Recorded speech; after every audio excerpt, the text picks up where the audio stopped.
Hey guys, make sure to subscribe and hit that notification bell to be updated every time I make a new video. Thanks, let's begin. If you'd like to support the channel even further, hit that join button next to the horror shark icon and join the channel for as little as $1.99 a month. It would greatly help me out and I would really appreciate it. You can get perks, so definitely check it out and let's get started. And with this film, the kaiju genre exploded.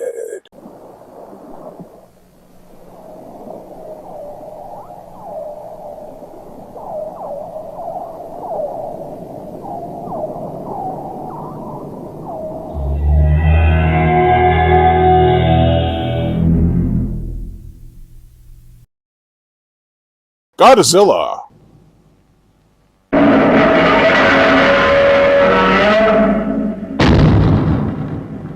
This is the 1954 original classic from director Ishiro Honda. It is also the first film in the long, and I do mean long-running franchise. The plot. Ships have been mysteriously disappearing around a Odo Island, and a team is sent in to investigate. They quickly discover that, there's a giant monster attacking this island and its inhabitants, as well as, according to a deleted scene, the cattle. It's a giant radioactive monster that is responsible. The kaiju soon makes its way to Tokyo Bay and attacks Shinagawa. Now, moral principles as well as the well-being of Japan itself are focused on, all the while a atomic breath-breathing, city-destroying monster is devastating lives before and after its attack. Mushroom clouds rose high above, scaring everyone. Some did not think of what the aftermath could bring of such an event. What would be the repercussions of atomic bomb testing?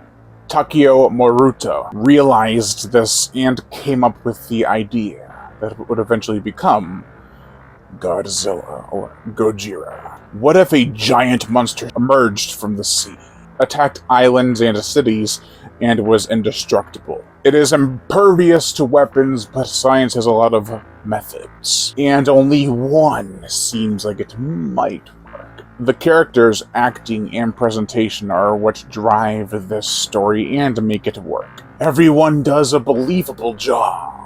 The characters are very emotional, but do think rationally when placed in a dire scenario.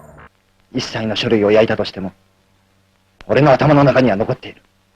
Kyoei Yamane, played by Takashi Samaru, who was in Godzilla Raids Again, as well as Ghidorah the Three-Headed Monster, is a high-ranking member of the scientific community. He doesn't want Godzilla destroyed because of science, even though it was created by science, technically, and is stubborn in his beliefs. He leaves the film on a bitter note. It's a warning about bomb testing and what could result if we continued them. It's not just a simple sequel baiting, it has a message.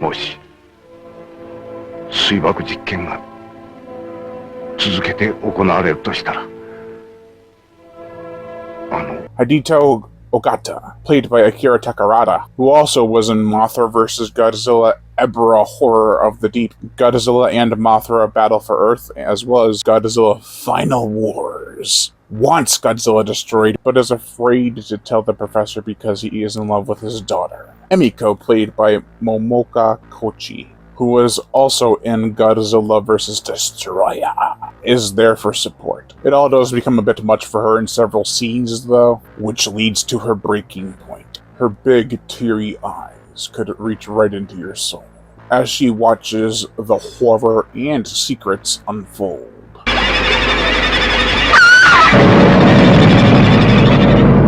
Dr. Daisuke Serizawa, played by Akihiko Hirata, from King Kong vs. Godzilla, Ghidorah the Three-Headed Monster, Ebra, Horror of the Deep, Son of Godzilla, Godzilla vs. Mechagodzilla, and Terror of Mechagodzilla. Could have easily been the villain, a bad dude. However, his rationality, morals, and invention play a pivotal part in the climax, as well as pretty much throughout the film. If you have not seen the film, I will not spoil the invention he comes up with. I will just say it is creative. We also know he's engaged to Emiko, and they grew up together. However, other than that, we don't know a heck of a lot about him. That's the same with a lot of the characters. characters. But you don't need a ton of backstory for these characters in this particular story, because it would take away from the movie's focal point, Godzilla, which is gorilla and whale in Japanese, but it looks like a Tyrannosaurus and Stegosaurus combined.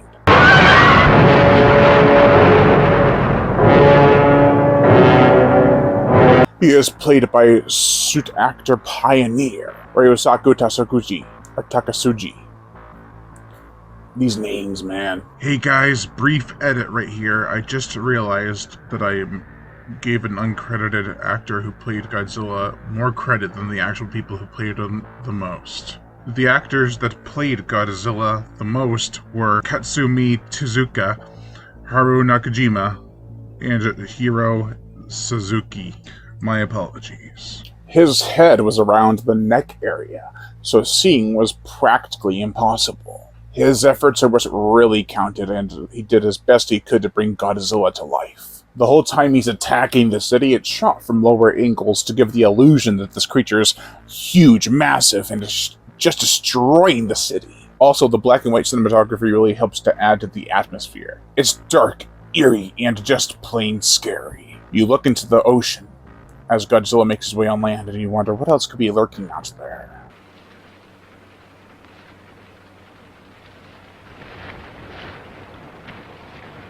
With the gore, the effects, there's not much in terms of gore or even violence. We get some fish eaten to the bone, but that's about it for horrifying scenes involving disturbing shit. For a film from 1954, the destruction sequences are top-notch. You can see people inside the buildings as Godzilla approaches to knock it down. It's heavy stuff. Really heavy when you consider that there's that scene where the mother is consoling her two children, saying that they will be joining their father soon. Heavy. One aspect I'm not a huge fan of in this film is Godzilla's design. The suit. Wow. He looks awful in some shots. Other shots, okay. Nothing really great though. In terms of close-up, far away shots are much better. But the very first frame and a scene we see him in, as well as some of the destruction later on in the film, is passable. The rest is quite rough. The motion picture soundtrack, I have the CD. How could you not if you love this film like I do? For a monster of mass destruction, he would need a massive roar. And a massive roar is what we got. Using a violin of a bass of some sort, Akira Ifukube created a menacing roar, as well as a menacing theme.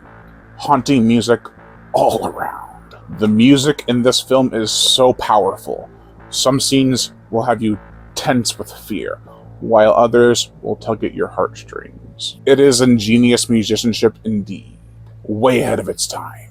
My favorite tracks are freaking all of them. Every song on this soundtrack, no matter how short or how long, which none of them are more than like 10 minutes, I think the longest one's like 6, is amazing. They're all amazing. Some of the tracks even are only 30 seconds, 22 seconds.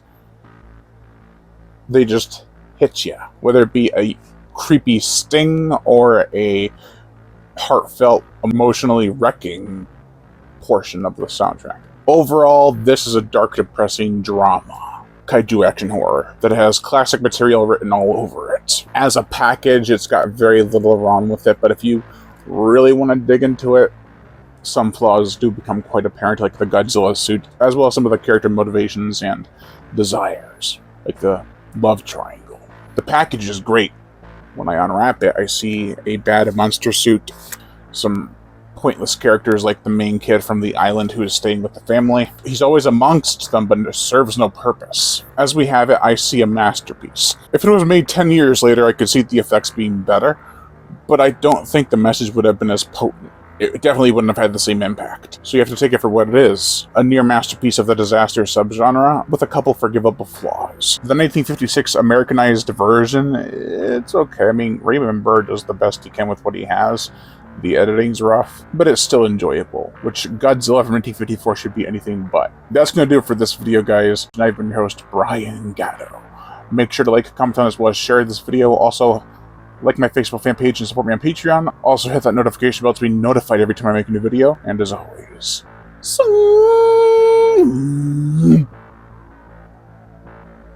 subscribe.